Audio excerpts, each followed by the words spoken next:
Hello student, कैसे हैं आप? आई होप आप सभी अच्छे होंगे।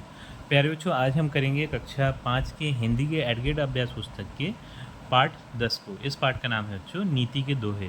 तो बिल्कुल भी देर ना करते हुए बच्चों चलते हैं इस पाठ के प्रश्न उत्तरों की ओर। बच्चों, इस पाठ का जो प्रश्न क्रमांक 1 है वो है, जो ताको काटा बुवे डैश काव्य पंक्ति किसकी है? तो ये कबीरदास जी की है।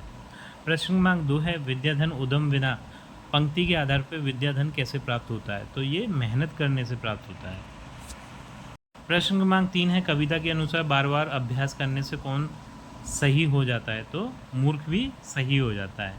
प्रश्न क्रमांक 4 है, कंचन तजत न कोई पंक्ति में रेखांकित शब्द के स्थान पर किस शब्द का प्रयोग किया जा सकता है? तो ये सोना का प्रयोग किया जा सकता है। प्रश्न क्रमांक 5 है, पाठ में तुम्हें शब्द के लिए किस शब्द का प्रयोग किया गया है? तो ये तोको का प्रयोग किया गया है। प्रश्न क्रमांक 6 है, कवि के अनुसार मीठे वचन डैश को वश में किया जा सकता है? तो जग को। 7 है, खीरे को डैश की तरफ से काटने की बात कही गई है? तो ये सिर की तरफ से। 8 है, सांच बराबर तप नहीं में सांच का अर्थ सत्य है।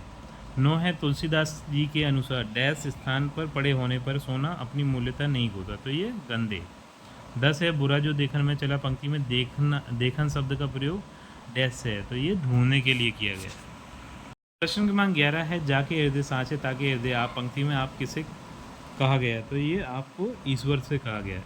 12 है, सिल शब्द का हिंदी मानक रूप लिखिए? तो ये है पत्थर। 13 है, बोला क्रिया शब्द से एक वाक्य बनाइए तथा उसमें आई सहायक क्रिया को भी रेखांकित कीजिए? तो ये है, कबीरदास ने बोला कि सत्य से बढ़कर कोई तपस्या नहीं है। प्रश्न क्रमांक 14 है, कोयल और कौवे में किसकी आवाज़ मधुर होती है? तो कोयल की आवाज़ मधुर होती है। प्रश्न क्रमांक 15 है, निम्नलिखित शब्दों के हिंदी मानक रूप लिखिए? तो लोन का हिंदी मानक रूप हो जाएगा नमक, सुजान का हो जाएगा बुद्धिमान, रसरी का हो जाएगा रस्सी, कागा का हो जाएगा कोवा। प्रश्न क्रमांक 16 है, आपको फूल क्यों अच्छे लगते हैं? अपनी पसंद के किन्हीं दो फूलों के विषय में दो पंक्तियाँ लिखिए? तो इसका उत्तर है, फूल देखने में बहुत ही सुंदर होते हैं तथा इनकी सुगंध बहुत अच्छी होती है, इस कारण फूल अच्छे लगते हैं। और ये वाक्य हमारा राष्ट्रीय फूल कमल है। दूसरा वाक्य है, गुलाब का मुझे बहुत पसंद है। गुलाब का फूल लिख लीजिएगा बच्चों, यहाँ गुलाब का फूल। ठीक। प्रश्न क्रमांक 17 है, हमें हमेशा अभ्यास क्यों करते रहना चाहिए?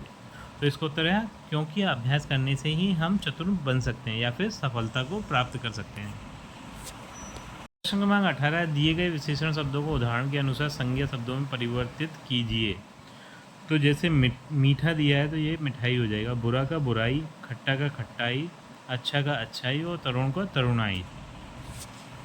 प्रश्न क्रमांक 19 है, पाठ 10 नीति के दोहे में दिए संत कबीर के किन्हीं दो दोहों का भावार्थ अपने शब्दों में लिखिए?